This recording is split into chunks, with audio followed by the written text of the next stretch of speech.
Good evening and welcome to Open Your Mind Internet Radio. You have myself, Alan James. And you have myself, Stephen George. A very good evening. It's Sunday the 26th of August 2012 and as usual we've had one or two little technical issues before we went live. So fingers crossed we should be okay. If you can hear us okay and you're tuned in, that'll be fantastic. We have a bit of a full-packed show tonight, so what we'll do is we'll go over to Steve for the communications and then we'll take it from there. Okie dokie. Communication channels are as follow. info@oymireland.com for your email. We also have the guest book on the website and you can leave a message in there for, as I always say, this generation and future generations. We also have the chat facility loaded up on the website here as well. If you want to ask questions to our special guest or just join in the fun and frolics between our regular listeners, our regular posters, you can go there as well, oymireland.com/OYM chat. And lastly, if you wish to communicate with us during the show or after the show, you can give us a call on 046 927 1212. 04692711212. If you're going to ring in from outside Republic of Ireland, it'll be 00353 in front of that. Alan. Right, okay, just a quick technical tip for our listeners. When you get a request to update your flash player on your computer, don't do it. Because we did, thinking that would probably be the best thing to do, and that's what really caused all the problems that we've had with our Ustream player and everything else. And we're still having a few issues, but at least it's broadcasting, which is exactly what we want, and the recording is going to be taking place under another program. But anyway, upwards and onwards, as long as the sound quality is okay. Again, just a quick note, just to say thank you for people who donate to the radio station and people who are clicking on the AdSense ads. Thanks for doing that, and carry on doing that if you can. Yeah, the Ferrari is nearly paid for. That's it, yeah. That timeshare apartment in Mauritius, we're nearly there. No, I wish that was the case. But we are getting a few cents in with them adverts. So if you keep doing that every now and again, just click on the ad. That would be fantastic. Now, the other good news that we have during the week is that the RF detector has come in. We ordered that during the week and it came in. Now, we're currently in testing at the moment. I was speaking to Lars last night regarding the protocols and procedures needed for the RF detector. And what we're going to have to do is we're going to have to get ourselves another little device called a frequency counter, which will actually just pick up the frequency that we're picking up from the RF. But it's been quite interesting playing with the device and just seeing what I can do and what I can pick up. Interesting and frightening. Interesting, yeah, definitely. Now, just a couple of things that we come across, but for the people who are just wondering about when are we going to offer the scanning for the targeted individuals, there's a couple of things we have to do first. Number one is we have to learn how to use the device, and what we're going to do is we're going to go on a little kind of training session over Skype with Lars, who hopefully will do that over the next few weeks. And myself and Steve will be practicing on each other actually how to do the scanning. So when we come to start scanning people, we know what to do, and Lars is just going to guide us through doing that. But the other kind of spin-off to this RF detector was the fact that I went around the house just kind of checking to see where the signals were coming from, and we found one or two kind of disturbing things which we didn't realise unless you have one of these devices. The first one was the Wi-Fi. Do you want to talk about that one, and I'll talk about the Xbox? The Wi-Fi. Well, as any regular listeners to the show would be aware, both Alan and I do have our Wi-Fi routers disabled, so the Wi-Fi is switched off. But Alan done a test here on his own router. We actually both use the same router, which is for because sometimes when I get stuck, I have problems with my router. It's kind of handy if Alan has the same. But we're kind of like twins. So Alan went around with the RF detector, and he checked his own home, and he also checked my home as well. But what we did find was that even though the wireless router, when it was configured to be disabled, there was still some RF being emitted from the router, and I think Alan was picking it up to a couple of feet away. but then he decided just to kind of do another bit of a test, and he removed the antennas from the router, and the signal dropped considerably. Well, but it's amazing because nothing should have been coming out of these antennas, because it was, as we say, it was disabled. The Wi-Fi was disabled. So that was kind of a little bit of a concern. We also went around my home as well, and the kind of a similar scenario in kind of relation to the router. It was picking up RF, but then walking from one room to another, the actual unit went berserk. All the lights lit up, and now, as Alan did say, we still have to learn exactly how to calibrate the unit and obviously find out more about it.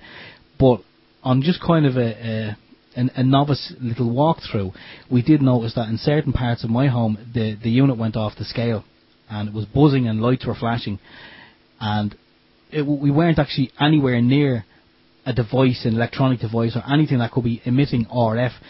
So the only thing that I could put it down to was maybe it was something to do with the local telecommunications mast, which is, I'd say, it's probably half a mile away from my home. Maybe it was, maybe it wasn't. We don't actually know. I say we will know more. But there was kind of a couple of little hot spots throughout the house. And I know Alan has done some. He done some tests as well here in his home, and he found a couple of hot spots in locations that he can't actually explain. Do you want to explain that bit about the pillow? Well, on further investigation, this is what I found out, and I haven't talked to you about this yet. Oh, so this is breaking news. This is breaking news. Now, for everybody out there that actually has an Xbox 360, my son has an Xbox 360, and we've recently, just today, actually removed his bedroom from one bedroom to another. Because I was picking up kind of spurious signals where he was sleeping, and we were going to do the move anyway, but that was kind of tied into it. So when we moved him over to the new room, I went and did a check with the RF, and of course it went up to a 5. And I thought, that's funny, because when I did it before he was in there, it was a 0. Mm. So on further inspection, what happened was, sounds like a Ghostbuster, yeah, thanks. But what happened was, I actually walked over to the Xbox, because the Xbox 360 is wireless, remember? Yeah. And that was giving me a 5. Now, the Xbox was switched off, but there was power going to it. And as soon as I switched the actual socket in the wall off, where there was no power at all, the RF detector went down to 0. Wow. So is that's what you were getting, and it was just coming from the Xbox, even though it was switched off, it was powered off. So the Xbox was powered off, but there was still power from the socket going to it. Yeah, so it was powered off but at the unit, but not disconnected from the mains. Yeah, and it was. I mean, you know, if you have time, I'll go up and I'll show you later. But basically, the RF was going off, you know, up to a level 5, and that the Xbox just sitting there, not switched on. So that's emitting RF from the Xbox, even though it's not switched on.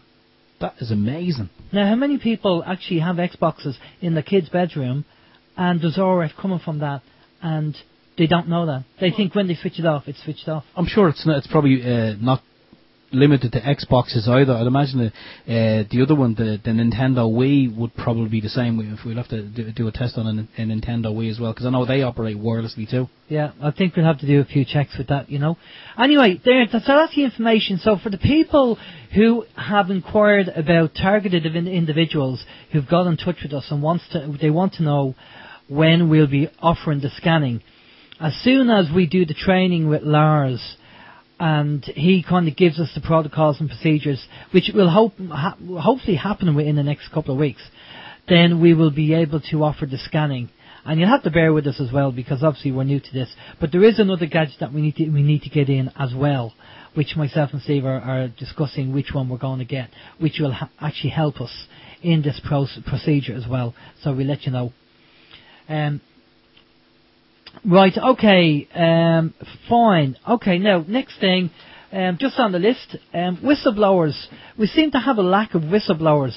So, if you know anybody, or know anybody who knows somebody else, who's working in an environment or a company or a public side of things that want to tell us something that's going on, things that we need to know what's going on, tell them to contact us, and we'll be happy to talk to them, because the more information we know what's going on, the better. So don't be afraid. If you want to tell us something, come out and tell us. Do you want to take Kerry? Where will it take, Carrie? Wherever you want. Okie dokie. Me and Carrie are going to be down in the Odessa Club at 7 p.m. on September the 4th in the year 2012. I know we've been saying this for a couple of weeks now. Have we any more information on that event? Is it an open event?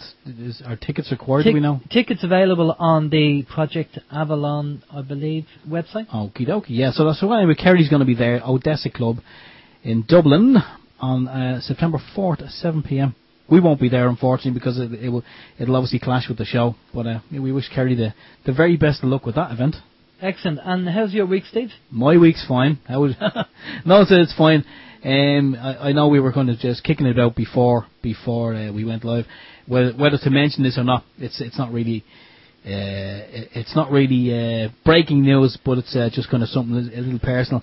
Our dog of 12 years, I think we've had him. He passed away this morning in the early hours. So yeah, we had a little funeral for the little fella, little Jack Russell, and yeah, the kids are very upset, broken hearted, because they've never known life without the dog. So yeah. That was a little bit of sadness, but you know, at the end of the day, life goes on, and we explained to them as best we could that he's gone to a better place, and you know, then again, it's kind of strange having to try and explain spirits and spirituality, and you know, trying to do that whole thing with a 5-year-old and an 11-year-old, but we got through it anyway, and everything's okay, and you know.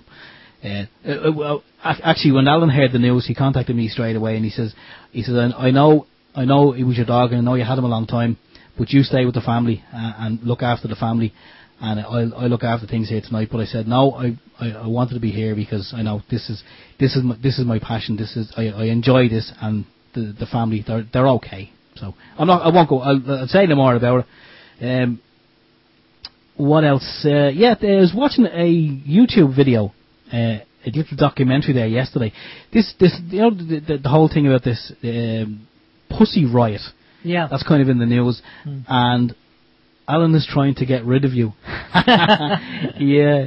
He probably is. I never thought of that. But yeah, I was watching a video, in a documentary there last night called Sex Lies and Julian Assange, and I'd kind of been, you know, paying passing attention to the Julian Assange case. Wasn't really given too much of my, you know, time to it, because there's a lot of other things here in Ireland that we're kind of, you know, concentrating on and focusing on, like people getting evicted from their homes, etc., etc. So I kind of sat down last night, watched this video, and I have to say, from start to finish, it was kind of, it seems to be portrayed in a kind of middle of the road kind of way. They were neither for nor against Mr. Assange, and the documentary kind of had people from the for him camp and the against him camp, and they interviewed everyone, and they got all the pieces of the puzzle, and then at the end of the documentary they put all the pieces of the puzzle together. And when all the pieces of the puzzle went together, and you kind of backed away and you looked at the picture as a whole, it looks like the man is getting stitched up. He is being framed royally. We talked about it last week. I mean, you know, basically the two girls that he had a sexual encounter with apparently said that was all consensual. So it's just because a Swedish MP doesn't like him, and she. Yeah, no, seemingly, from what I've seen, he had relations with two women. That's right. Yeah. It was kind of an open thing, and it was consensual. One of them was just concerned, seemingly, that he didn't use protection, and she may or may not contract an STD, and they only went to the police station just to find out that could he be, say, required by law to take a test to prove that he didn't have an STD. That was the only question that was asked. Seemingly the guy in the police station jumped on the bandwagon, and he started bandying around words like that they were abused and raped. And as soon as he started saying this, the girl who was making the inquiry, seemingly she said, "Whoa, that's not what I said at all." She refused to sign any statement that she made, and she left. So it seems that the police kind of made a case, and then there was no case, and then they now have a case again. And one of the MPs over there was, and actually our friend was interviewed on it as well, Brigida. She was on it as well. But one of the lawyers or whatever this lady was over there, she was interviewed, and she was asked by the journalist, how can a case be made without any kind of information or any whatever, and then it's dropped, or lack of evidence, and then it's reopened again. And he said, that doesn't make sense. And she said to him, well, that's just the way things happen here. And he says, yeah, but can you see where I'm coming from? He was a UK journalist. He said, it doesn't make sense. There's nothing, there's no evidence to base this case on. So how is there a case? And again, she said, well, that's just the way the things work over here.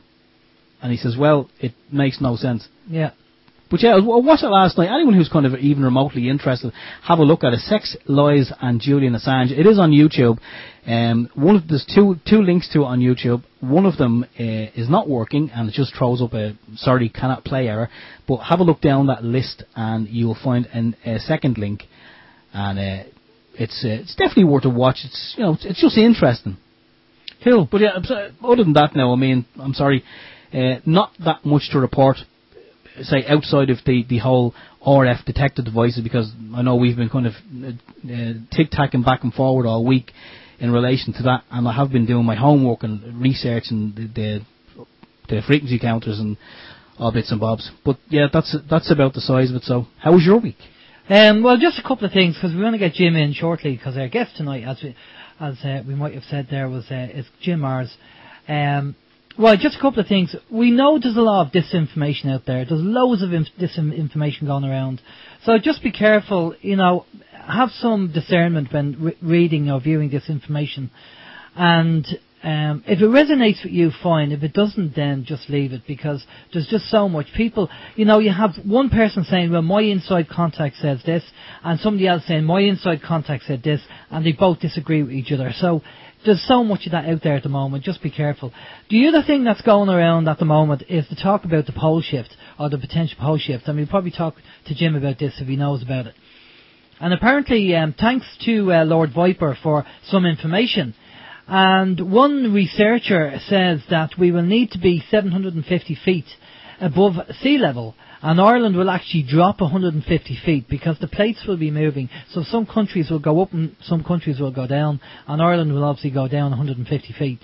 So if you are 150 feet below, if you're below 150 feet, then just have a plan B just in case. You don't know.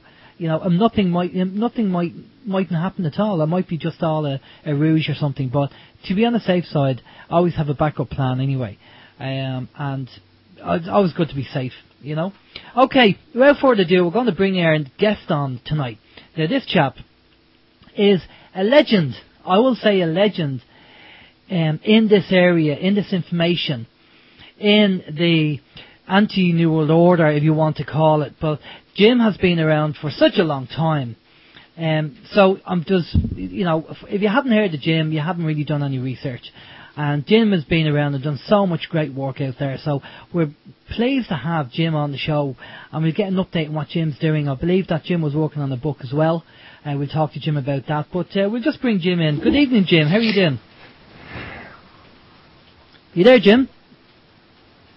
Hello? Hello, Jim. How are you doing? I'm pretty good. You guys are breaking up. So, you might have to ask me a question over again. Okay, well, we'll throw a question over to you, and if we're breaking up, just let us know, and we might, I know Marita is with you there, so, but it could be just an internet problem. We'll just see how we get on for now. Can you hear us okay? Yeah, I can hear you okay now. Brilliant. I heard you talking about the pole shift. I don't know about a pole shift, but I think it would be only prudent to keep a pair of water rings around. I definitely think so. Well, Jim, before we get into talking about what you're working on and everything else, we know that, everybody knows who Jim Mars is. And for the one person who doesn't, and I'm sure there's probably one person who's never heard of Jim Mars, because we all have heard of Jim Mars, do you want to give us a quick synopsis on your background? So give us just about 5 minutes of your background, and then we'll get straight into talking about the good stuff. Okay. 5 minutes on my background, and then I'll take a minute to tell you everything I know. No, I'm just an old Texas newspaper reporter. I have a degree in journalism, and in Journalism 101, I was taught, hey, try to look beyond the facile official pronouncements, look beyond the press releases, find out what's really going on, find out what the truth is as best you can, and tell it to the public. Well, like an idiot, I thought that's what I was supposed to be doing. Yep. So my whole career, I've simply tried to find the truth and tell it to people. And what's kind of astonishing to me is that, first off, I knew I was going to get trouble from the corporations and from politicians because they don't want to tell you the truth, okay? They might not get reelected, or they might lose some constituency. But I was ready for that. But then I had to fight with my own editors because they didn't want to lose a advertiser. So they didn't want to cause any trouble, didn't want to make any waves. So how do you know that? Can you prove that? So I had to really double check, make sure of my sources, make sure of my information. But then what really got me is once you get that information out, it's published or goes on the air, then you got a lot of people out there who go, I don't want to hear about that. Don't tell me about that. So that was a little bit disconcerting. To find out that there's a lot of people out there who just really don't want to know what's going on. And in fact, I've decided that here's the big problem today, Alan, Steve. You can always wake someone up who's asleep, but you cannot wake someone up who's pretending to be asleep. Yeah. Right? Yeah. Yeah, that makes sense. And we've got a whole lot of people out there pretending to be asleep, but I think reality is about to catch up with them. You folks in Ireland, you're right up there at the top of the list of getting hammered by this economic tsunami that's been hitting us. Yeah, there has been a lot going on over here, and we've heard an awful lot about Ireland being one of the countries. I mean, they tried to do it in Iceland, and Iceland told them to get lost, and so Ireland was next on the list. And it's just it's a concern of obviously what's happening. I mean, we're seeing it, the austerity measures that they're bringing in. But Jim, going back to the early days when you first started this, because you've been doing this a long time, it must have been so difficult in them days trying to convince people that this is going on, because I think it's more common now. People can see an awful lot going on. But in the early days, it must have been really hard to wake people up. Well, that's absolutely true, and I've been at this for about 50 years now. And you're right, early on, I can remember the late 60s, early 70s, I was trying to tell people, hey, there was a conspiracy to kill President John F. Kennedy. Oh, well, you're just a nut, you're just a conspiracy theorist. And now everyone pretty much understands that that's the truth. You've got about 90% of the people, according to recent polls, that now understand and believe that Kennedy was killed as the result of a conspiracy. The other 10%, well, they either work for the government or the corporate news media. Okay, and your journey, obviously through this and trying to wake people up, you've obviously been attacked by a lot of people. I mean, can you give us a kind of an overview of the type of attacks that you've experienced from people and news reporters and the media? Well, it's kind of interesting, guys, because, number one, I'm not anybody really open to attack. I'm just a reporter from Texas. I've won awards for my news reporting. I've traveled around the world. I never been a mental institution. Don't have a police record. There's nothing really. I pay my taxes. There's not much to attack me on. So the way they've handled me is through benign neglect. Okay, they just act like I'm not here. Never mind that guy over there. Just, forget him. I'm kind of the Ron Paul of the media. Okay. They just act like you're not there. Okay. Now, there's so much that we can talk about, Jim, and what I really want to do is try and get we want to find out what's going on today and what the plan is for the future. we kind of, before on the show, we've had guests on and we've talked about, stuff, previous stuff like the Kennedy and various other things that are going on in conspiracy theories or conspiracy fact in a lot of cases. But obviously with the time that we have you on the show, what I'd like to do is focus on what's happening now. What have you learned? What have you researched and found out? What's happening now, and what is the plan of attack? How are you seeing the world the way it is now? Okay, what's going on? There was a young socialist over in Britain a number of years ago who said, you guys hadn't watched, I'm going to be Prime Minister of England. And that was Harold Wilson. And he did become Prime Minister of England. So, folks, these things don't just happen. There is a plan going on. So what is the plan? Okay, and that's what Steve and Alan were asking about. Well, just like the Pharaohs or the Egyptians, just like the ancient Romans, just like the Nazis, they write stuff down. I mean, they make a record of everything. So yeah, it's all there if you want to go and check it out. So what is the game plan? What's going to go on? Well, to put it in very simple terms, that's what the movie producer Aaron Russo once asked Nicholas Rockefeller, one of the wealthy Rockefellers here in the United States, said, what is the game plan? What are you guys trying to do? And he was told, we want to microchip the population and control, and have the rich people control the world. Okay, there you go. That's simple enough. Now, how are they going to do this? And do we have any corroborating evidence of that? Well, yes. Back in the 1940s, there was a British Fabian socialist by the name of Eric Arthur Blair, who was pretty well connected. His folks were well off. He wasn't necessarily part of the aristocracy, but he was well connected. And he learned about the socialist plan. And in 1948, he wrote a book and simply transposed the numbers of that year, and that book was 1984. And he used the pen name George Orwell. So if you'll go back and read 1984 by George Orwell, you'll find that a tyrannical government has taken control of the world, and that they have divided the world into three economic blocks, Oceania, Asiana, and East Asiana. And they play these blocks off against each other for continual conflict, wars, okay, so that they can keep the thing going. They even have their own Osama bin Laden, but his name is Goldman. And nobody can seem to find Goldman. He's always in the background, and they can't find him, and they can't seem to arrest him, and yet he's behind everything. So they've got a common enemy, so this terrorist that's behind everything. Well, now, how does that relate to the world today? Well, okay, they've already got the European Union, which is having its difficulties right now. They are working hard to set up the North American Union, through their Prosperity Pact that was signed by President Bush in 2006. And they already exist, the South American Union.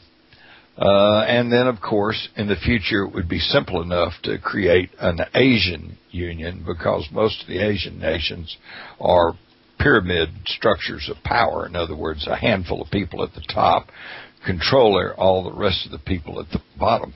So all you have to do is buy them up, put them on your board of directors, and then you could have an Asian Union.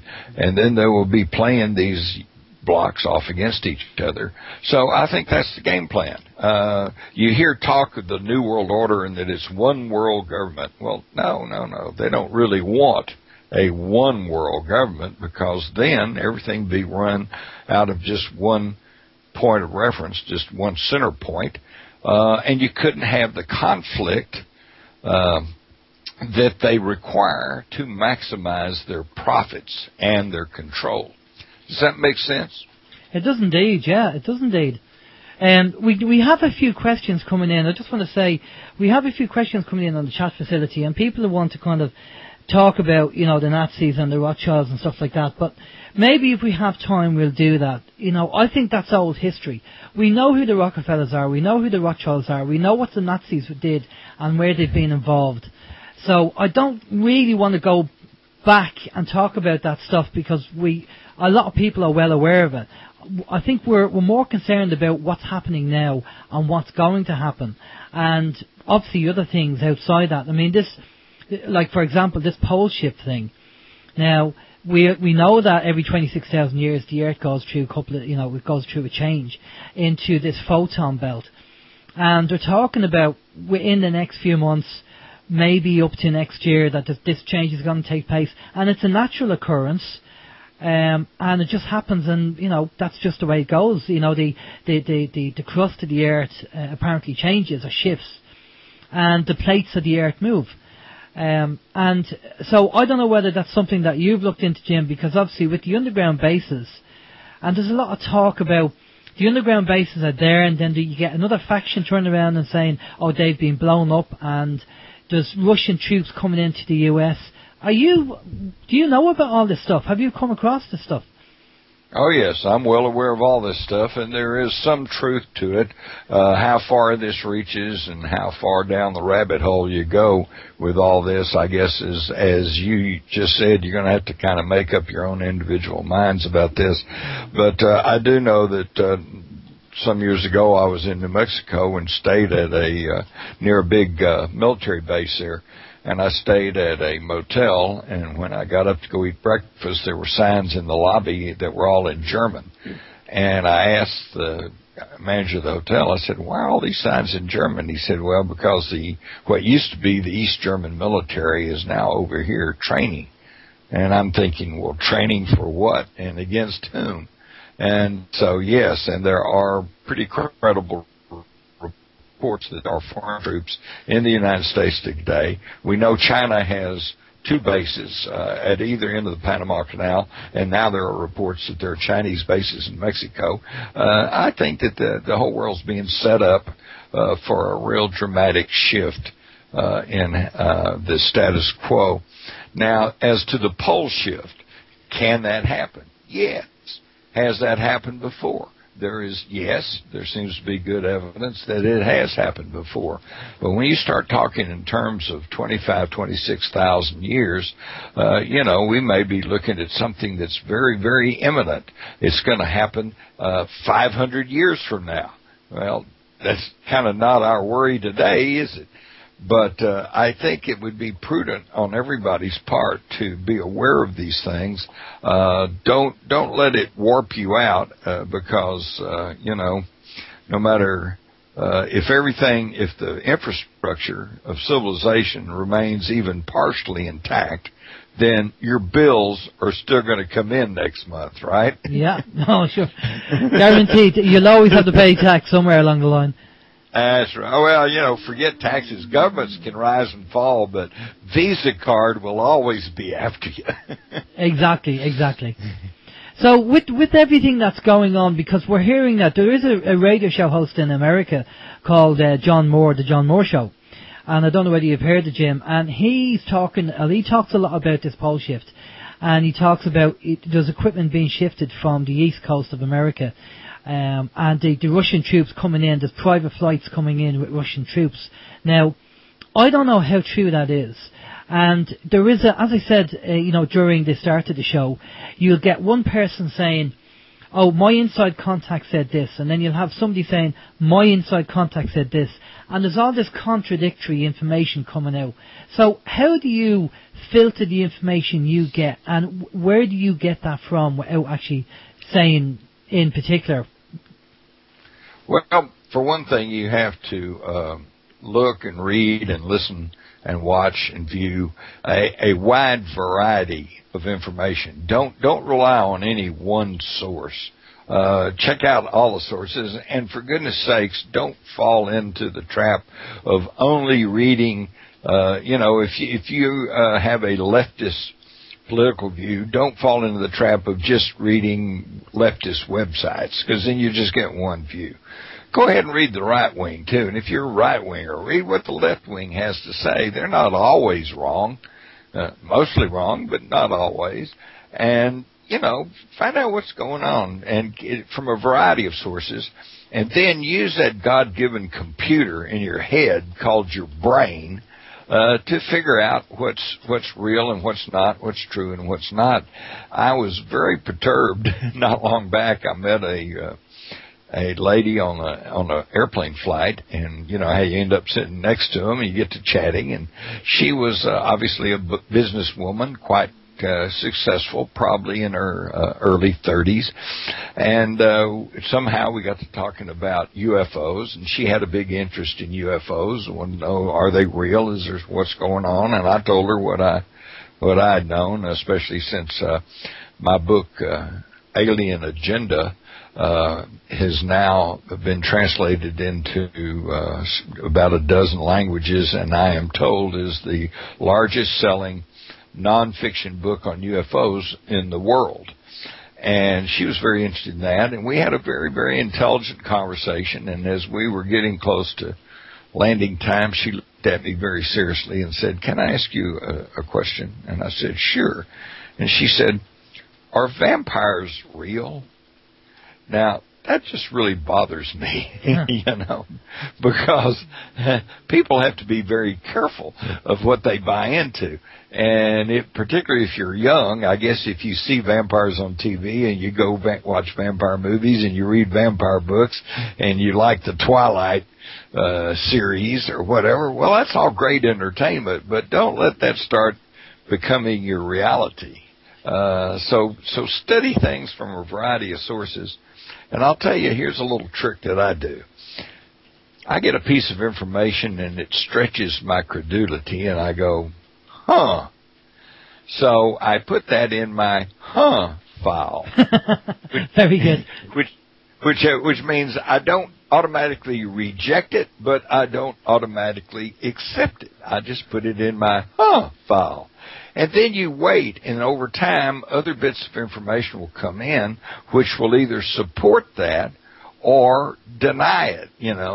We'll finally give a contradictory view of it, and pretty soon you'll find that you'll be able to move things out of your file, and you can put it in the your regular file, or you can put it in the wastebasket. Okay? Yeah. So just don't jump at everything that comes along, and don't believe everything. The Internet is just an incredibly wonderful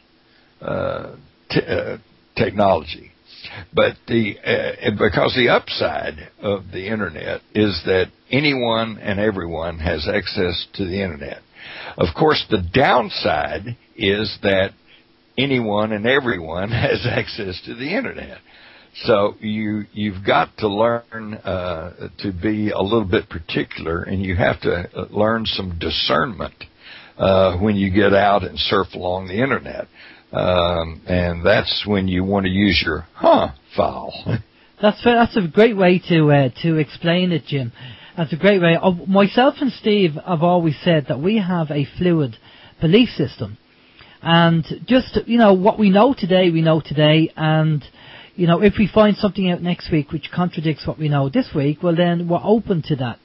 And that way, we're open. This is why the whole radio station is called Open Your Mind. We don't put something aside and ignore it. We just say, like you have your file. We kind of do the same thing. Now, if anybody wants to go and check out the vampire thing, I recommend they go over to the Prophecy Club and look up a guy called Bill Schnebly, who was ex-Illuminati guy, and he went into a vampiric cult, and he talks about all his experiences about what he did in that. So if you want to, if people want to go down that road, they can do. For now, that's really kind of interesting, because there are some wicked people in the world, and there are some warped out people in the world, and there have been cases of people who, aside from serial killers, have been people who've drank human blood, all like that. So you can't. There's absolutely nothing. As an old police reporter, believe me, there's nothing that you can put past what some people might do, but when you talk about vampires in the sense that they can change into a rat or change into a fog and ease under the door or whatever. Excuse me, no. Yeah, that was it. That's just Bram Stoker, So yeah. That's the story of fairy tales. That's Hollywood. That's Hollywood, exactly. Let's just have a quick talk about we'll go to a musical break in a few minutes, but let's have a quick talk about the alien agenda. We keep hearing a lot of information about this hoax alien invasion, and the whole idea. I mean, psychologically, Jim, myself and Steve have mentioned this before on the show, and if you look at the movie Independence Day, while you have all this infighting between countries, what they need to do, if they did want to have their united globe of people, then they needed something from outside to attack, so we all get united. And the Independence Day movie is the ideal scenario of how to do that. And we've been speaking to a couple of people on the show, and they've been talking about the potential of a hoax alien invasion. It'll probably be man-made technology and holographic technology being used. What's your take on all that? What did you find out? Well, I think that's something that everyone should be aware of so that we don't fall victim to a phony alien attack. But, President Ronald Reagan got up in front of the United Nations and said, what if there was a threat from space? Then all the nations would bind together, Well, that sounds great, and I'm not particularly opposed to all the nations getting together and let's all work together. But I am opposed to a handful of wealthy people trying to impose their top-down power pyramid system upon everybody else. And one of the ways that they could do this, because it was mentioned in the Iron Mountain report, which they said that the next step would be to foment a attack from space, and then tell everybody, we're under attack and we all have to work together, and that would force everybody into following the way the way they want it. Also, Werner von Braun, Carol Rosen, who I've spoken with, became one of the first women executives, higher-ranking executives in the United States, and she was head of Fairchild Industries, and she worked very closely with Werner von Braun. And he told her, and this was back in the 70s, he said, right now the common threat is communism, the threat of worldwide monolithic communism, and believe me, I lived through that, so I understand that one. And he said, when that no longer works, and we have seen the collapse of communism, he said it will be international terrorism, probably out of the Middle East. Well, hello, here we are right now today. And he said when that no longer works, it will become a threat from space. And if you think about it, since the militaries, both in the UK and in America and in Russia and in China, are 15, 20 years ahead of what the public knows about. And that's amazing, because if you look at some of the technology that's happening right now, I'm sure you guys are aware of the 3D copying machines where they can copy a wrench, and you got a wrench you can use. Yeah, that's what the printers. It's amazing. Yeah, it's amazing. So when you have that kind of technology and the general public's not really aware of it, then you can pull off just about anything you want to. I think we might have seen a good example of this on September the 11th, 2001. Exactly, with the actual planes. Okay, Jim, I'll tell you what, we're going to go to a little musical break. This is one of your favourites, I believe. It's going to be Jefferson Airplane and Stop Children, What's That Sound? And we'll be back after this. This is Open Your Mind Radio on OYMIreland.com, CNSradio.ning.com and ICRadioNetwork.com. And we're back, and we have our special guest on tonight, Jim Mars. Jim, that was a little song for you. I actually like that song myself, Jefferson Airplane, and we got a couple of other numbers there that we're going to be playing just shortly. Probably in the next 30 minutes or so, we'll probably put on another song there for a little break. But just getting back to what we were talking about, Jim, and the whole UFO, we're going to be throwing a few subjects at you, and we'll probably be bouncing from left, right, and centre. But then again, that's what makes it fun. What's your take on all this kind of Galactic Federation stuff that people talk about? Well, first off, let's get the basics. Is there anything out there besides us? And I think the question is a resounding yes. The evidence of the reality of unidentified flying objects is certainly compelling, if not overwhelming. And I even taught a course at the University of Texas at Arlington, starting about the year 2000, on UFOs. And the first night of the class, I would give the class some homework. I'd tell them to go back and come back to class the next week prepared to give me an illustration or example of a documented UFO sighting or incident that happened before the year 1900. And they'd all look at me like puzzled, like, wait a minute, we all thought it started with Roswell in 1947. Well, the next week they'd come back and they were all excited because they found all kinds of stuff. The flying Vamas of the Hindus, the flying dragons of the Chinese, the flying shields reported by the Middle-aged knights, the Romans, the Egyptians. It goes back throughout history. UFOs have been with us our entire recorded history. In fact, look in the Bible and Ezekiel. He looks up, he sees a whirlwind, he hears a great roaring sound, he sees fire, and here comes this thing, fiery wheel flying through the sky. Hello! There you go. So, okay, so it's very real. Now, what are they, who are they, and what do they want? Well, I can't tell you that for sure, but what I can tell you with some certainty is they don't want to destroy the earth, blow up our cities, eat us, okay, as in the movie Independence Day.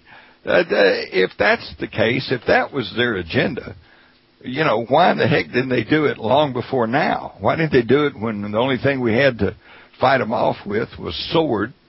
And why did they wait until we have space platforms and plasma weapons and, all kinds of high-tech stuff? So obviously that's not the agenda. They don't want to come conquer the planet, at least overtly. Now, could they be trying to subvert us covertly? That's another question. And that really prompts some real discussion. But yes, and it also appears that we're not just talking about one group, okay? We're talking about a variety of species. For example, I remember back in the 50s, the big burning question was, do they come from Mars or do they come from Venus? Well, we got a little more sophisticated in our thinking, and by the 60s and 70s, the question became, well, do they come from Zeta Reticuli 4 or do they come from Alpha Centauri, these star systems? And today, we've even gotten more sophisticated, and today the question has become, do they come from another dimension? Do they come from another time? And I think the answer is yes, all of the above. Well, I was going to say, we did have Carol Rosen on the show, which was fantastic. We had great information from Carol. In your travels, did you ever get a chance to talk to Phil Schneider or William Cooper? I have talked to William Cooper before his death, yes, and Schneider, I can't recall if I've ever actually had personal contact with him, but I do know who you're referring to. Yeah, because obviously Phil Schneider made a few presentations before his untimely death, and the same with William Cooper. And obviously, you have to look at the deaths of these people and ask yourself, was that arranged by certain people because they were saying too much? Well, that's true, and the problem there is there's always plausible denial. Well, it could have been a simple heart attack, could have been a simple car crash, and of course, in the case of William Cooper, it was just a simple shot by police. So you just don't ever really know, and I wish there was some way. Well, actually, there is some way, come to think of it, which is my book called Psi-Spies, P-S-I-S-P-I-E-S, Psi-Spies. It's the true story of America's psychic warfare program. I guess if we would pay more attention to the scientifically studied technology of remote viewing, then we could find out the answers to all of this. Well, I was going to say that. Isn't there a chap in America called Edgar Dames, Major Dames or something, who's a trained remote viewer? He teaches people about remote viewing, and he talks a lot about this pole shift thing also. Yes, but again, you have to be very careful of getting your information from just one source. I've worked with Major Ed Dames, and unfortunately, he told me early on that you cannot trust a single session of remote viewing. You can't just go sit in a chair, spend 20 minutes, and come out with any certainty of knowing that you're getting the proper answer. And yet today I hear him on the radio, and that's exactly apparently what he's doing. So he's violating his own protocols. So I would think I would be careful of him. I'd be careful of all of them. In fact, having done a book on the Army remote viewers and interviewed Dames and Morehouse and Mel Riley and Lynn Buchanan and all of the early remote viewers, the thing that they were most adamant about was you need multiple viewers viewing a target, and then you synthesize their information, and then you begin to approach an accurate view of what you're looking at. One person, one time, simply can't do it.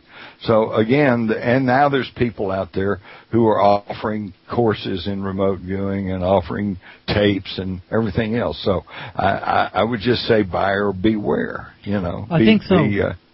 Yeah, because the movie, The Men That Stare at Goats, I believe, was based on a true story. Right. That was actually quite a brilliant psychological warfare movement.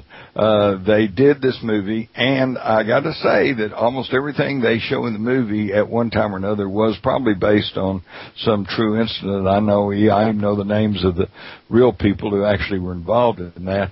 But that was the extreme and the exception. They were trying just about a little bit of everything. And it's just like the officer tried to go and felt like he could pass through a wall, and so he rams himself into a wall.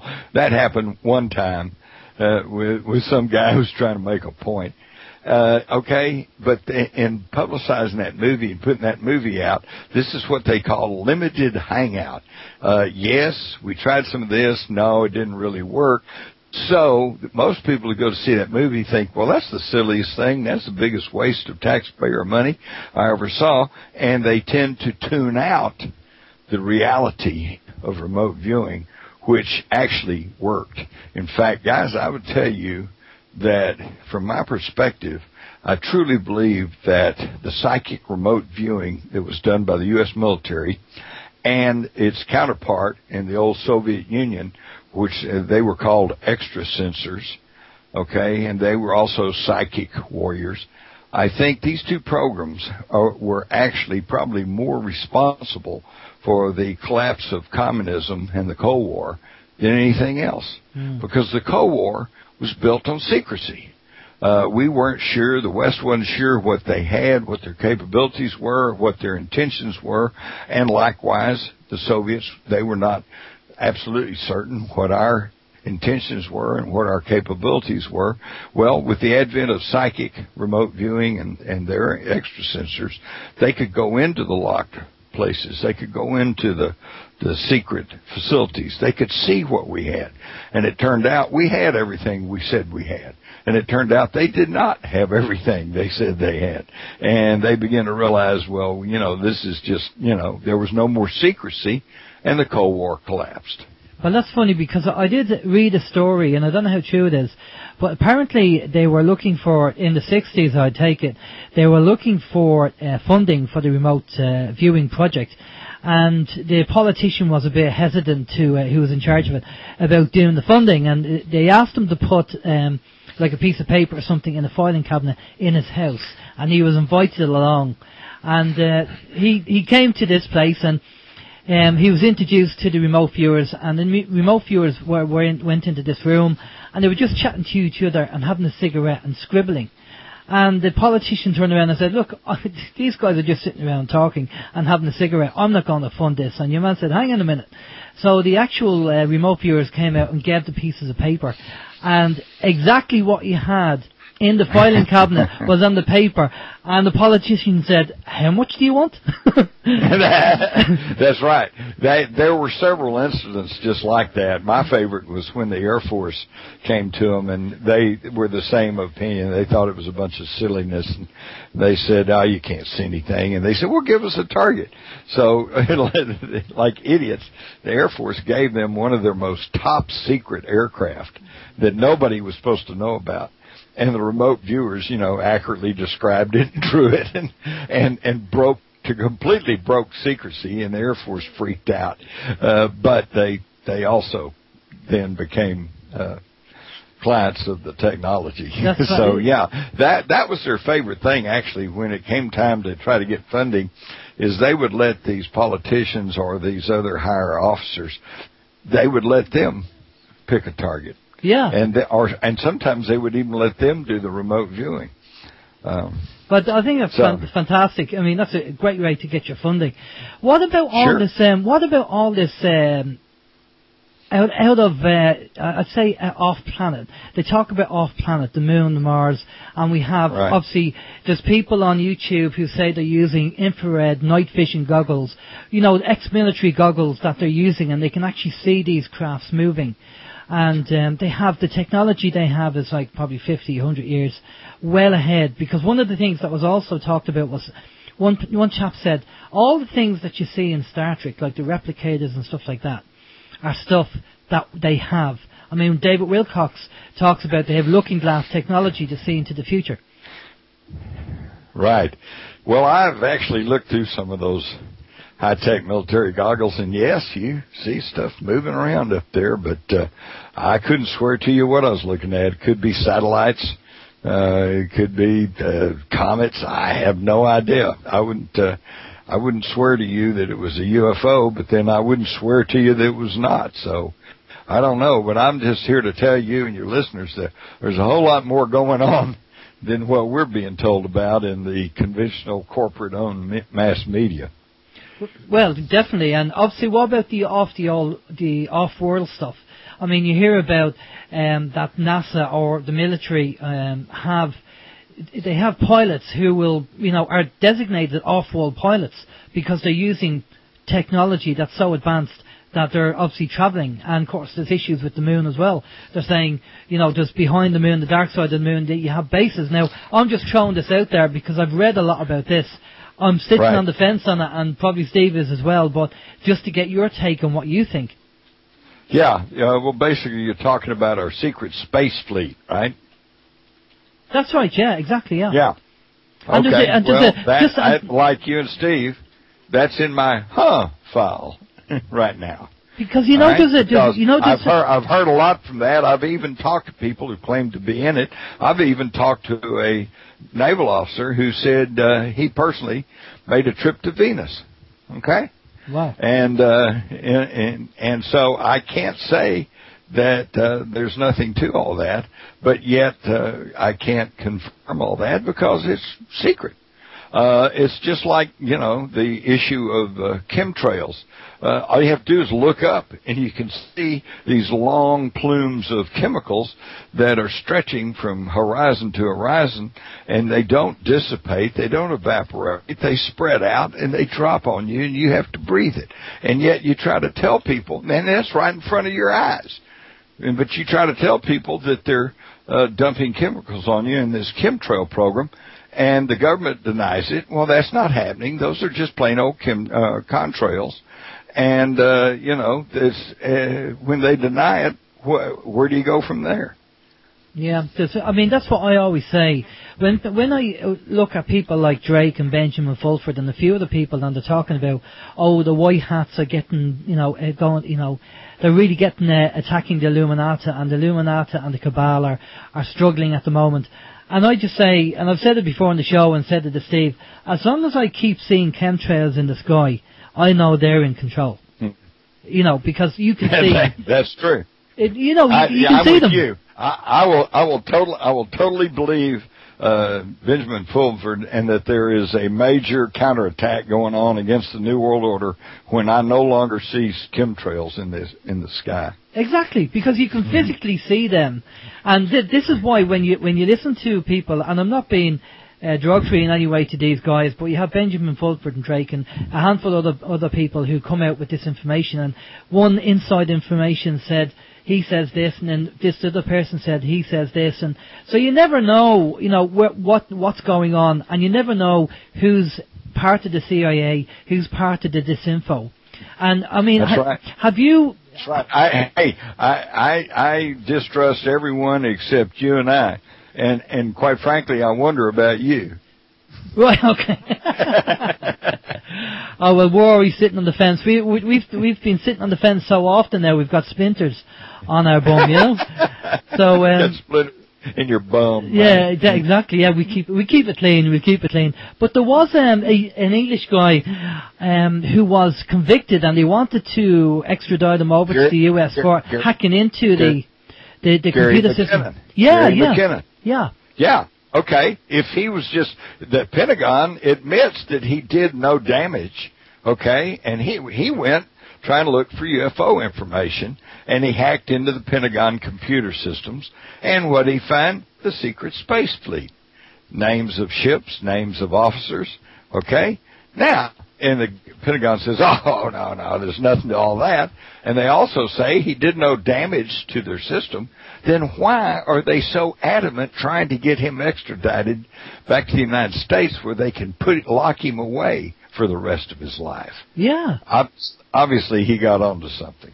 I mean, if they just said, he went in and hacked into somebody else's files, and they, that was just imagination or whatever, they could actually, they could have took that route and just actually played it down. But they've made it worse.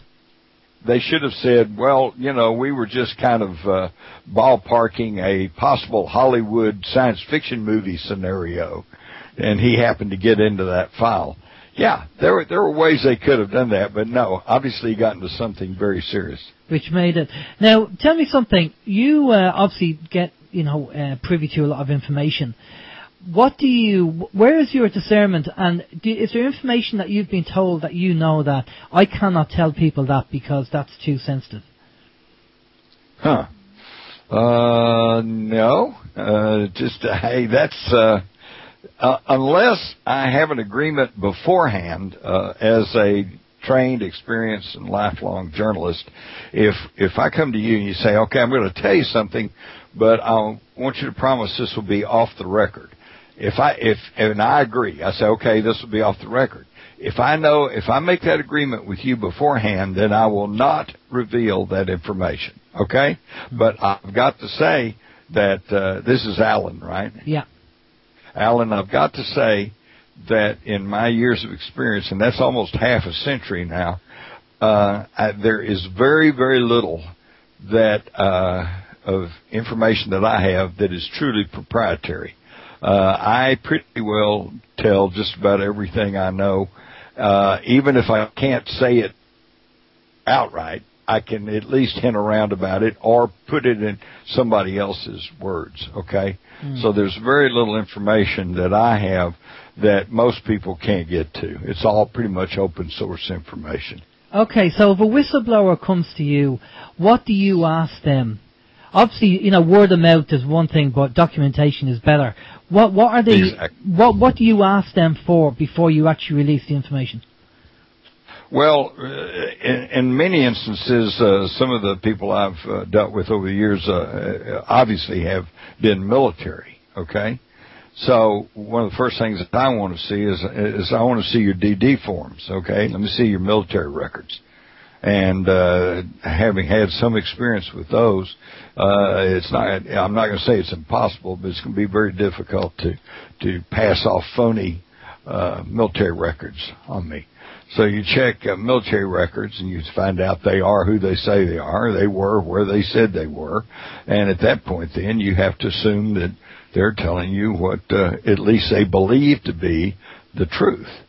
I tell you, a good example of this is, I think at the time of the Roswell crash in 1947, that was such a monstrous, momentous incident that they put a full court press onto the cover-up.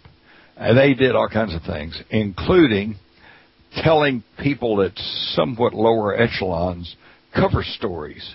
There's a friend of mine who wrote a book about an elderly couple who said, okay, we're almost at the end of our lifetime. We want to tell the truth. So they tell this amazing story about how that Roswell was some kind of Nazi test craft that was staffed by mutant Japanese that had been, and then you've got a similar story put out by that woman that wrote a book, and she said that it was a Soviet plot, that Joseph Stalin arranged this Nazi craft, and that Joseph Mengele, the famous Nazi doctor, had mutated some people.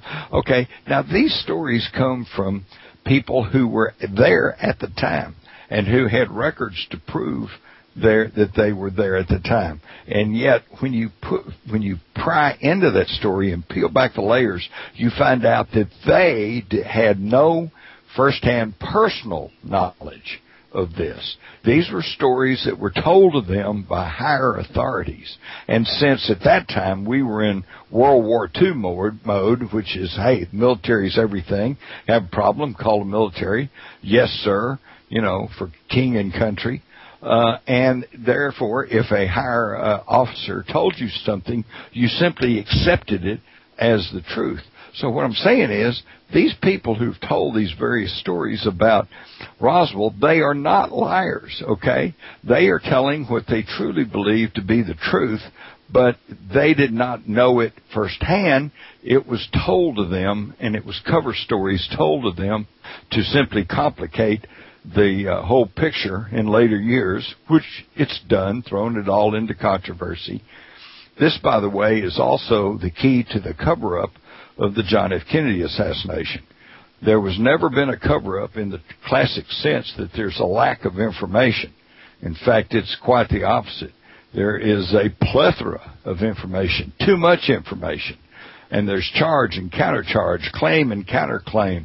One expert says this and another expert says something else. And you keep, in that way, you keep the whole subject in controversy. You keep it muddied. You keep it, all stirred up. And the average guy finally goes, I don't want to hear any more about this. Let's just forget this. And that's how they cover it up. Well, I'm glad you said what they believe, because I know the police officers, they actually, when it comes to eyewitnesses, they kind of they take it with a pinch of salt, because what you see and I see are two different things based on probably our belief system. So, I think we have to be, I think... Yeah. Hey, let's say you and I and Steve were walking in the woods, okay? And a little diminutive green character runs in front of us and runs off into the woods. You might say, hey, I just saw an alien. And Steve might say, well, I just saw a demon. And I might say, hey, I saw a leprechaun. Okay? So the reality is there. It's our perceptions that are different. Exactly. Well, we have a question. Steve, over to you for the question for Jim. Jim, we have a question here from Kelt. Kelt's one of our regular listeners and always a man of many questions, and he has one here for you. And he wants to know, what is going on in Antarctica with the Neumayer station? Do you know? And then he has a Nibiru and question mark. Okay, Nibiru, I don't know, Nibiru, I suppose. Planet X, we call it Planet X. I know what he exactly was talking about. That's a great interest of mine. I've been keeping my eye on that for a long time, and it is interesting that the United States and the Vatican recently built new telescopes down at the South Pole, particularly in light of the information that says when Planet X or Nibiru finally gets within sight, it'll probably mostly be seen first from the southern hemisphere. So it's kind of interesting that they set up these new telescopes down in Antarctica. And Antarctica is kind of really a fascinating place anyway, because there's so much going on like there, for instance, at Lake Vostok, which is a, eons old lake that they started to drill into, and then they said, don't do that, you might let loose ancient germs, or there might be creatures there, who knows. And so the problem is that there is kind of a lack of information, truthful information about what's going on down there. And it's very isolated, and it's very easy to control the information out of there. But occasionally these things come to the surface, and so that's something that we need to keep our eye on. Unfortunately, I can't tell your listener anything more than what he probably already knows himself, but it's certainly intriguing. So what do you think? Is Nibiru coming in? Is this the 3,600 cycle that it comes around in the solar system, because it's not on the same trajectory as all the other planets? And this is coming in, this is a 3,600 year cycle where Nibiru comes in past the Earth. Well, of course, that was written down in these tablets that predate the Bible by like 3,000 years, and they are still in existence. And they're still here, and this is what they say. And if you'll go back, you'll find that about every 3,600 years there has been some kind of turbulence that takes place on the planet. So, of course, the officialdom, the official United States government, I'm sure the UK government, they say, oh, nothing there, folks. But then again, you would think that it is their imperative to keep the public calm and pacified so that the corporations keep the profit line up. Well, to be honest with you, that makes sense to me, even though it's wrong. But the fact that if you were to turn around and tell people, by the way, this is happening, this might have the big effect on the planet. I mean, you're going to create chaos. Okay, well, let me put it this way. Let me pose this as a question to you and Steve. If you knew, and I mean really knew, I mean beyond any reasonable doubt, that the Earth was going to get hit by an asteroid tomorrow, and it was going to blow up, and we'd all be dead and gone by tomorrow evening, okay? Think about it. Would you tell everybody that? Well, why not?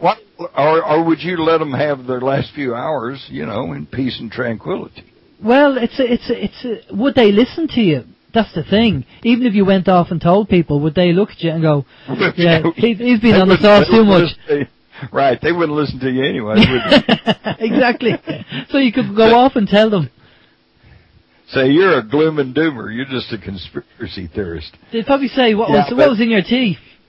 Yeah, exactly. I don't know. That was a rhetorical question, and I think it's a valid question, and I'm not sure there's really a hard and fast good answer. I can think of arguments on both sides. Personally, I think I want to know, and that's why I guess I'm in the business I'm in. That's why I got into journalism. That's why I've been a reporter. That's why I've been a truth seeker. That's why I write my books. I want to know what's going on. Okay, if the mafia is running the planet, okay, all right. I'm not one to say, good, bad, or indifferent, but if that's the case, I want to know it. If aliens are here and they're trying to take over the planet, I want to know it. If there's a new world order in the making and there's some really evil people who are trying to take over the planet, well, okay. If everybody says that's all right with me, who am I to kick? But I want to know it. Yeah. I want to know what the truth is. I want to know what's going on. But then that's me. Like I said, I run into a lot of folks who say, I don't want to know. Don't tell me that stuff. No, I totally agree. Maybe. Go ahead. No, go ahead. I was just going to say, with what's going on now, people are talking about 2012 and the Maya and, what's being predicted. What's on what's your take on them? What's your take on this, the whole Maya 2012 thing? Well, I'll tell you something. It's really interesting. There's an old saying that says, if everybody around you says you don't look well, perhaps you ought to lay down. You know? But I'm sitting here. There is, when you look at the prophecies around the world, and I'm not just talking about the Mayans. If it was just the Mayans, you know, I could say, well, those poor Indians, and no telling what they were smoking, you know. But it's not just the Mayans. We got the Hopis, the Egyptians, the Kabbalists, Essenes, the Cuero elders of Peru, the Navajos, the Cherokees, Apaches, Dogon tribe in Africa, the Aborigines in Australia. You've got Mother Shipton's prophecies. You've got Nostradamus. You've got Edgar Cayce. And they all point to December 2012. Okay? Yeah. And I was reading a thing the other day where a guy claims that he was part of the government time travel programs, and he said they couldn't seem to get past 2012. And I'll also say this is quite interesting because of all my work with my book, Sci-Spies, and the military trained remote viewers. They were able to psychically go back in time and go forward in time. Now, when they went back in time, everything was pretty concrete. I mean, because it's already happened. There it was. They could, you know, there's all the towns, the cities, and people, and everything was there. But when they started going forward in time, there was things were there too. But the further into the future they got, the hazier it got, and the less concrete. Now, what that tells me is that the future is not etched in stone, which means we are creating the future right this minute by our choices and by what we do and the actions we take right now. So if everybody could come to that understanding, maybe we need to take a little more care and concern about the actions that we're taking and the choices that we're making, and maybe we could make the future a better place. I've been a great student of Nostradamus for years now, and there's no question the guy could see, okay, because some of his quatrains are just too incredible. I mean, he even names Hitler. He named him Hister, Hister, and he named Napoleon, but in an anagram. The guy could see the future, and yet some of the things that he prophesied clearly have not quite happened. And I think that's because he was writing from the viewpoint of 1515, and between then and now, people made other decisions, and the future moved in another direction. So for people who think that the future is going to be just, the world's going to end, it's a big wasteland, or like the movie 2012, the whole world's going to get destroyed, and earthquakes and tidal waves, maybe if we start thinking in different ways and taking different action, maybe that won't happen. I totally agree with you on that one. And before we carry on, we'll just go off to a musical break. This is a Foggy Mountain Breakdown with Steve Martin. Now, Steve Martin, would you believe, the actual actor, is a very accomplished banjo player. So we're going to just play this for Jim, and we'll catch you after the break. This is Open Your Mind Radio on OYMIreland.com, CNSradio.me.com, and ICRadioNetwork.com. We're back. just looking at the chat facility here, and it seems that Jim has been having a bit of a dance. Clogging. I never heard of clogging. A dance performed in clogs, a shoe with a thick wooden sole. That's obviously like the Dutch people wear. The clogs, yeah. Okay, yeah. The clogs.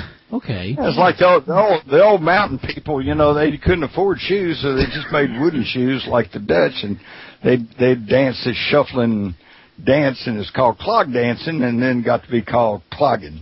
Excellent. Okay, so they whittle up a pair of shoes. Whittle up a pair of shoes. and you were a banjo player as well, Jim. Oh, I'm a pick and grinner. A pick and grinner. mostly grinner. Well, let's talk about time. Let's talk about time travel in the next 5 years. I believe you're going to be on stage with your banjo, or maybe we need to have a look at the looking glass technology. Yeah, book the tickets now, will you? Book the tickets now. Jim will be in concert.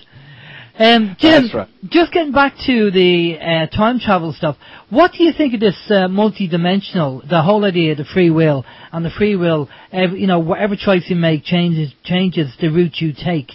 And this is what we have to do, because you're saying the future is not formed, so the choices we make will determine the future we're going to have.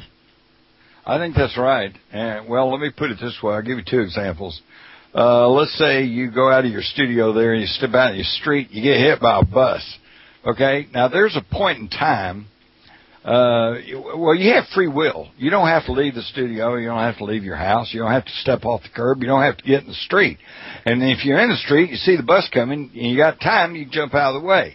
But there's a point in time when you're in the street and the bus is traveling at X amount of speed and it's X amount close to you that you no longer have any choice. You're going to get hit by the bus no matter what you do, no matter what you think, no matter what you want.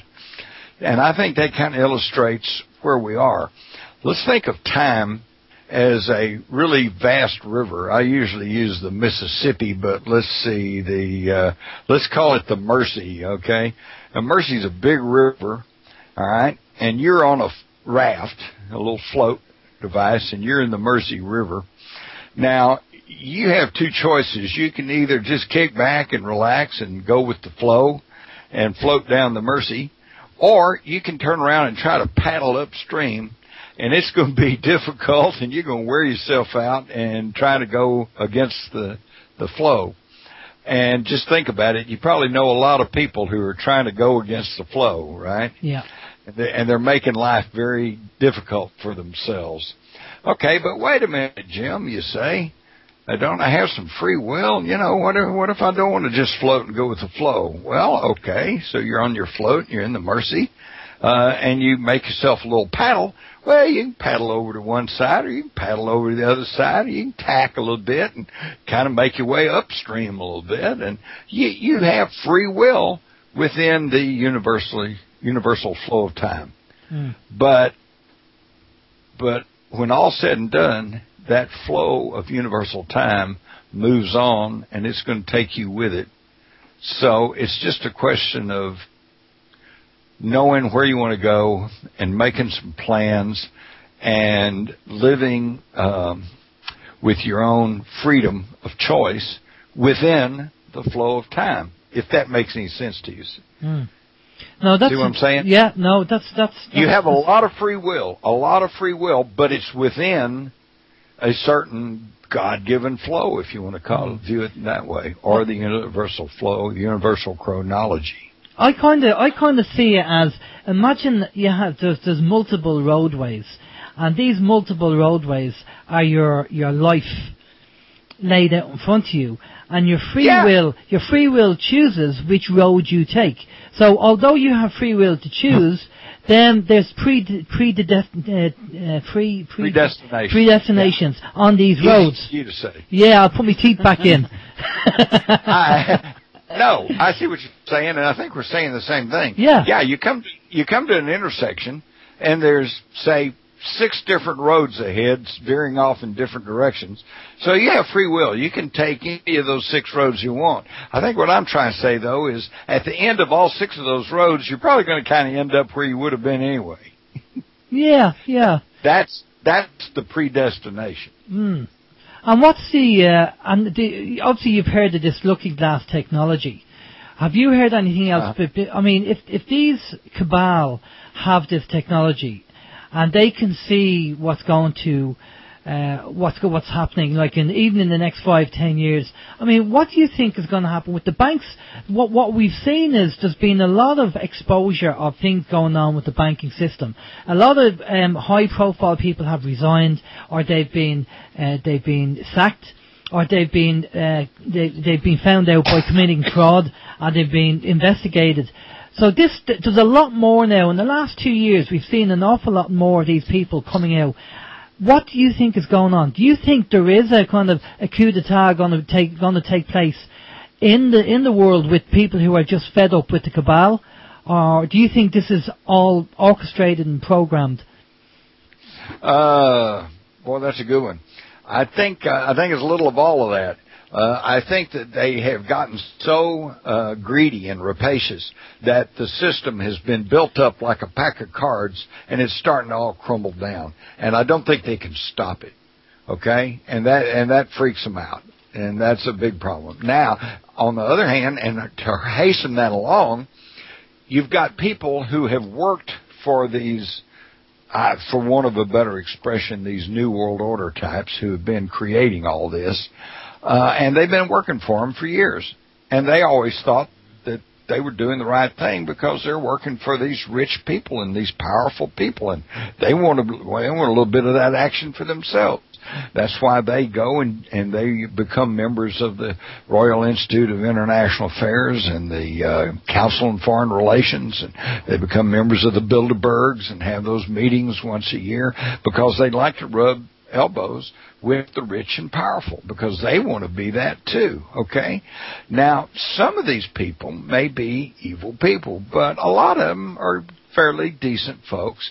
They've just kind of bought into this idea that these rich and powerful people, well, they must know something since they're rich and powerful, and therefore maybe they do know the path to peace and prosperity in the world, and so they've bought their bill of goods that, you know, we need to run the world so that we can make it a more peaceful and productive place. But I think because of the advent of the Internet, the decline of the power of the corporate mass media, I think a lot of these minions are now beginning to wake up and are beginning to say, hey, maybe I'm not really working for the good guys. Maybe I'm working for the bad guys. And I think that has promoted the a growth in whistleblowers, and I think that's why we now see these very systems falling apart, because they are internally corrupt, and the more and more people within them are realizing that. And what do you think is going to happen in the next few years? What do you, in your own mind, with all the information that you have, what do you foresee happening? I mean, are they going to give in, or, you know, are they going to be like a corner draft and they'll fight till the end? I think they're going to fight to the end, but it's a self-defeating exercise, because the more they try to corral people, the more they try to tyrannize people, the more people wake up and the more people fight back. I think what we're going to see is that the monetary system, the financial system that, you know, has been in place since all of us have been alive, and we just, you know, assume that that's the way things are, even though it hasn't been that way in the whole history of the world. It's only been that way since maybe the 1700s. I think that's going to crumble down. It's going to fall. And I think that's going to cause problems for the EU. I think I could see the EU breaking up. They should have thought it out a little better before they even signed up for it. And I think that has certainly slowed up the progress of the North American Union. I think that's going to go away because of the financial situation. I think the pound, the dollar, all of this is going to give way. And it's going to be really interesting to see how we put Humpty Dumpty back together again. But this is why I think it's important for like you and Steve and your program and the people who listen to you, who are obviously people that got their minds open a little bit, okay? And so they're already a step ahead of the rest of the zombies, you know, who are glued to the telly, and that's all they know about. And they're going to start looking for answers. They're going to start looking, well, what do we do now? And it's you and your listeners and people like you. We're going to have to be the ones to say, okay, let's do it right this time. And interestingly enough, it's history repeating itself, because, you know, there were some very, in the history of the world, it's always been intellectuals who start the revolutions, okay? You know, this is a terrible system, and we got to do something different, so they start a revolution. But unfortunately, in the history of the world, certainly in the French Revolution, the Russian Revolution, once you start a revolution and it turns violent, well, then the thugs, the street thugs, take over. Stalin and the Robespierre and the violence that took place in the French Revolution. And so then you got another problem. Then you got to get rid of the tyrants and the despots. Interestingly enough, in North America, the intellectuals who started the American Revolution, Thomas Paine, John Adams, Benjamin Franklin, my hero, my personal hero, Thomas Jefferson, when the fighting was done, thanks to the buffer of the Atlantic Ocean, they managed to defeat the British Empire, and they were still in charge, interestingly enough. So they said, well, let's get it right this time. So they did their best to construct a constitution and a Bill of Rights that guarantees power to the people. And that power only drifts upwards into the hands of elected representatives, and then there are checks and balances. And it was maybe not a perfect system, but it was the best system probably ever devised in the history of the world. And yet it's taken us less than 200 years to chunk it. Well, it's taken us less than 100 years to give back our freedom, which was fought for, in Ireland. Exactly. So, okay, well, listen, I know we're getting tight on time. We have a question which I'm passing over to Steve from Lord Vapor. Steve? Yeah, 2 questions in here. Jim, the first one is femto photography. One of our guests mentioned about femto photography. I'm just wondering if you have any information relating to that. I've never heard of it myself. Well, I think that's where they have now, they're now able to even photograph the speed of light. And this opens up all kinds of things. No telling where that's going to go, if we can keep it out of the hands of the national security state. Unfortunately, it seems like every really great little breakthrough we come in technology gets snapped up and held hostage under the rubric national security. Okay? And we got to start breaking out this technology for the use of and the good benefit of the people. All right? So we have to, become aware of this type of technology. There's also this silent sound spread technology, SSSS. Google that one. That'll curl your hair. This is where they can beam low frequency transmissions at you and alter your brain. Okay, and we're all gonna have to deal with this in the not so distant future. So we need to become aware of technologies like this, so that we can either bend them to the best interest of the public, or at least come up with countermeasures. That's one thing I'll offer that gives me some hope for the future and makes me somewhat optimistic, is that no matter what kind of tyrannical measures a man can dream up, another man can dream up ways of counteracting it. All right? So let's start thinking of ways to make things better. People lose sight of the fact that the Internet started off as a military application. And then it spread to college campuses, and then pretty soon everybody got it, and now everybody's got access to the Internet, which is a double-edged sword. But, let's stay on top of some of this technology, and let's see that it's used for the benefit of humanity and not to corral us and to subjugate us. I think the whole idea of the Internet backfired on the Cabal. I think they were going to use that as a propaganda. But did it? Well, I think that was the plan, but obviously backfired because, if you look at, say, the likes of, we use an example, Facebook. You look at Facebook, I mean, you could say, was it a kind of a botch job, or was it meant to be given to the public, and then was maybe the likes of Facebook, that was maybe that was planned 30, 40 years, before it happened. So therefore the CIA or whoever it is, the FBI, people go on Facebook and they give all their intimate details, and that's all stored on a massive database somewhere. Have you got your letter yet? Which letter is that? Have you got your letter from the National Security Agency thanking you for being on Facebook and saving them millions of dollars of spying apparatus? I've been invited to the Christmas party, yeah. Yeah, there you go.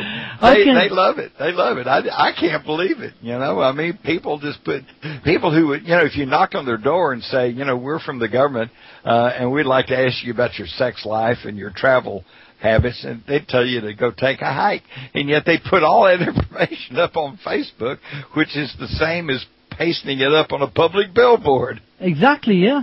Well, listen, Jim, we have time for one more question. Do you want to take Lord Vapor's question? Well, I have one copied and pasted here. I'm not sure if it's Lord Vapor's. If it is, you can tell me. This is the one about Project Pegasus. That's right, yeah. Jim, one of our guests here is wondering, have you any opinions on? I'm going to get this wrong. Project Pegasus and Andrew, and I'm going to get the surname wrong because he's obviously not Irish. It looks like Basiaggio or Basaggio. Basaggio, Andrew Basaggio. That's the one. Yeah, that's the time travel thing. Okay, that's in my file. Okay, I've met with Basaggio, and we've talked about his background. He's the one who says, as a child, he was brought into a time travel project, and was actually sent in the future back in, seems like the early 70s. And when he came into the future, he learned about the attacks of 9/11. And he went back and took some material and told them what was going to happen on the attacks of 9/11. And interestingly enough, he claims that the military officer in charge of the program who received this information was none other than Donald Rumsfeld. So, you know, there's an interesting little time loop conundrum for you. I think we'll have to. Did 9/11 happen? And Donald Rumsfeld then found out about it in the 70s and then planned for it to happen in 2001? That's a good question, but I don't know. This is what they say. I have not seen hard enough proof to convince me that all that's absolutely real, so it's in my hot file. Well, I'll tell you what, Jim, we've reached that time of the night, and I'm in the back of my head, I'm thinking, and maybe tomorrow I will be thinking, why didn't I ask Jim that question? So what I'd like to do is, maybe in a couple of months' time, we'll get you back on for part 2. Because there's so much to talk about. You know, there's loads more questions. And there has been loads of questions on the chat facility. But there's just so much to get through in the limited time that we have. So it's this time of the night that I'm going to pass you over to Steve. We say you've been a gentleman and a scholar. Thanks for coming on. Really enjoyed the interview. And I'm going to pass you over to Steve. And Steve's going to ask you for all your bits and pieces and take it from there. Okie dokie. Okay, give us all your bits and pieces, quick. No, Jim, it's been. I know Alan generally does 90% of the talking, and I just sit here and look pretty and do my nails. But and I generally just kind of do a little bit of communication on the chat box here as well. But I have to say, as Alan said, there were a lot of questions that came up, and we have to say kudos to Maritha, because she answered a lot of questions there, and she has been very active on the chat facility. And I'd just like to thank both you and Maritha for coming on and giving us almost 2 hours out of your time. I'm sure you could be doing a lot of other things, and it is very, very much appreciated. However, well, thank you, and thank you, and keep in mind that none of us are as smart as all of us, and we need to all start working together. Totally. In Ireland, in the UK, in America, in South America, all over the world, we need to put the people. And this is not some socialist slogan. We don't want to go into a socialist dictatorship any more than we want to go into a capitalist dictatorship. But the people need to get together, and we need to start working for the benefit of this planet instead of letting a handful of people make all the decisions for us. Yeah, absolutely. I totally agree. I couldn't have put it better myself. Probably because I couldn't have thought of all that. But no, Jim, fair play. I mean, it's been absolutely fantastic. The information, even your dulcet tones, your speaking voice is very, very easy to listen to. Very inviting, very warm, and I just want to reply to what Maritha said there as well. What I said was, it wasn't meant to be sweet. It's just the truth. I mean, you both come on, gave up your time, and you spoke at length, and say, Maritha, you answered a lot of the questions, and you kept the chat flowing on the chat box as well. And I mean, it is absolutely fantastic, an honour and a privilege. But Jim, can you give us tell our listeners how they can find out more about you and your work? Maybe get a copy of your book or a DVD or even just your website. Sure. First off, be sure to visit my website. Surprisingly enough, it's jimmarrs.com. That's JIMMARRS, two R's in Mars, and jimmarrs.com. I try to post stories up there that I find that I know you're probably not going to catch in the mainstream media. And then also on my website, you can find access to all my books and some videotapes, some of the lectures I've made. And or you can go to Amazon. You can find all my books there. Or actually any bookstore. In fact, most of my books, as far as I know, have a UK edition, so you shouldn't have any problem finding them. You may have to ask for them, but in that case, I'll tell you the ones to start with. Start with Rule by Secrecy. They rule by secrecy, and the book is Rule by Secrecy. Start with that one. And then to find out, bring it up to a little more modern times, get The Rise of the Fourth Reich. Okay, this is how that Britain and America defeated the Germans in World War II, but we didn't defeat the Nazis. They never gave up. We just forced them to move, and you might be surprised to find out where they moved to. And then if you want to bring it on up to speed and right on up through the Obama administration, then be sure and get my latest published book, The $1 Trillion Conspiracy. This is how the New World Order and man-made diseases and zombie banks are destroying America. But I could expand that to say, and the world. And then be sure and watch towards the end of the year, first next year, I've got one coming out that called Our Occulted History. And you're going to love this one, because this is going to tell you all the stuff about who we are, where we came from, and maybe where we're going that they would never tell you about in school. So that's pretty much what I've got going. And again, I'll give you my usual exhortation. Don't trust me. Don't believe a word I say, because that's the problem. Too many people out there on the internet, on the airwaves saying, hey, trust me, vote for me. Nah, listen to what I have to say, think about it, read my books, gain the information, and then start thinking for yourself. And Maritha just handed me a note and said, be sure and tell you the South will rise again. Yeehaw. Only this time, it's not going to be the South. It's going to be also all those poor Yankees who have now figured out they were on the wrong side. Exactly. Well, Jim, I'll just say a big thank you for coming on, and a big thank you to Maritha as well, who's the engine room behind you. I know she's there in the background with you, and I've been working with Maritha and we've been emailing each other and organising this to get you on, and it's a big thank you to Maritha as well for the hard work she's put in as well.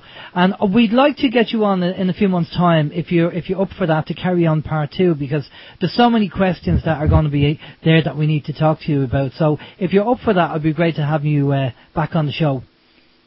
Well, I will certainly give that some thought, and I'll try to do what I can. But I gotta alert you that I'm really getting strapped down here on a new book contract, and I may have to burn the midnight oil and kind of go on hiatus for a while. But you guys have been great. Obviously, you have a thoughtful and open-minded audience, and I can't think of anybody I'd rather talk with. So, yeah, we might try to do this again real soon. That'd be fantastic, Jim. Maybe next time you might just play the banjo for us as well. Yeah, give us a tune. Yeah, I'll just pick a few tunes here, of course. I only know the more recent stuff, like Eating Goober Peas. Right, okay. I don't know that one. Oh, you don't know what goober peas are? I'm sorry. No. Goober peas are peanuts. Right, okay. No, I'd even say Justin Bieber, but nowhere near He never sang a song there called that at all. But that's well. Listen, Jim. Again, thanks very much, and coming on the show. We'll just go off to a musical break. Just stay with us, Jim, for a minute, and we'll be back after this. This is Open Your Mind Radio on OYMIreland.com, TNSradio.ning.com, and ICRadioNetwork.com. Yeehaw! The Yellow Rose of Texas, especially for Jim, Mars, and Maritha. I've never heard that version before, but I think that was the Yellow Rose of Texas. That was a ringtone on a Nokia phone that I had many, many moons ago. Sorry, we were just going to have a bit of a chinwag with Maritha and, with Jim on the Skype there, and we kind of had to hang up rather abruptly, so apologies if you're still listening, guys, but it was coming to the end of the song. Alan. We've 5 minutes left, so just a quick catch-up. Vin is going to be on at 9 o'clock, TNS Radio. Tune in to Vin. Vin's going to be talking about, wherever Vin's going to be talking about, I'm sure it's going to be very interesting, so don't forget to tune in to TNS Radio and tune in to Vin there. Just going to touch and base on a couple of things.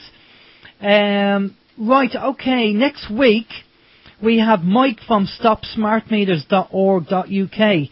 Mike is going to be coming on, and he's going to be talking to us about the smart meters and more in-depth information about that, and that's the website stopsmartmeters.org.uk. Also, we're going to be doing a video interview with Stuart Studlow next week. Stuart is flying into Dublin next week. So myself and Steve are going to be buzzing our way down to Dublin. We're going to do a video interview with Stuart, if everything works out. And then once the video interview is ready, we're going to get that up on our YouTube channel for everybody to see. And then obviously on the show next week, as we say, we'll have Mike from Stop Smart Meters. Don't forget as well that the RF detector, we are working on that for people who are interested in getting scanned. We just have to get a few things, just sort out a couple of things, another device we have to get, and then once we're ready, we'll be putting out on the radio to say that if people want to be scanned, to let us know, and we'll organise a time and a place to meet them up. And we might, obviously we'll have to take a video. Now the video won't go out on YouTube, it'll be just a private video for the people, because if we do scan you and we do find something, then that's going to be evidence if you do happen to want to take it further. So a video is going to be handy to show the evidence that that's happening with the device. And again, just donations, no matter what it is, 2, 3, 4 euro, doesn't matter what size it is, just to help us, fund OYM, that'd be fantastic. Click on the ads if there's an AdSense ad on OYM that you like. Just click on the ad, we get a few cents for that, and that comes into us, which is fantastic. But there you go. So, do you have anything planned for the week, Steve? Yeah, I was just actually thinking there, while we were kind of just summing up, a lot of what Jim said about, he said we should check out this book and check out that book, and there's a lot of information, obviously, that needs to be digested, and we've only got, if this whole 2012 thing is to be believed, that, bad things may happen, we've got to cram a lot of reading into the next couple of months. But no, it is interesting when he says that, I got a visual picture in my head when Jim was talking there, of that you're kind of born and you're on one road, and then you jump at some point in your life, you jump onto a motorway, maybe there's 6, 10, 20, I don't know, 100 different lanes in this motorway. But at various stages through your life, you're in one lane or another lane, and that kind of dictates, that maybe the lanes are pre-planned, I don't know. But they all seem to converge in the end into a bottleneck, which is obviously when you're brown bread, as they say, and you go into the ground. So there's no escaping the Grim Reaper. But obviously life is just, that's to me anyway, life is like I was going to say a box of chocolates. Where have I heard that before? No, life is not like a box of chocolates. Life is like a motorway, a big motorway, and you just have to choose your lane carefully. Exactly. And so, we'll see what we can do. We're going to do our best on what we can do here. We've limited resources, but we are trying to get involved and do a few things. Kevin Arnott, I believe, is on his way off to Ireland as well. We're going to have him on the show shortly, sometime in the next few weeks, I think. And don't forget, check out jimmars.com, the website, and all of Jim's work. Great guest having Jim on. But we just have a minute to go, so we have to switch over. So from ourselves, from myself, Alan James, good night. Okay, good night. And to quote another cliche, good night from him and good night from me, Stephen George as well. We'll catch you all again next week, guys. Thanks for the interaction in the chat. It's been very, very interesting. Catch you next week. Bye-bye.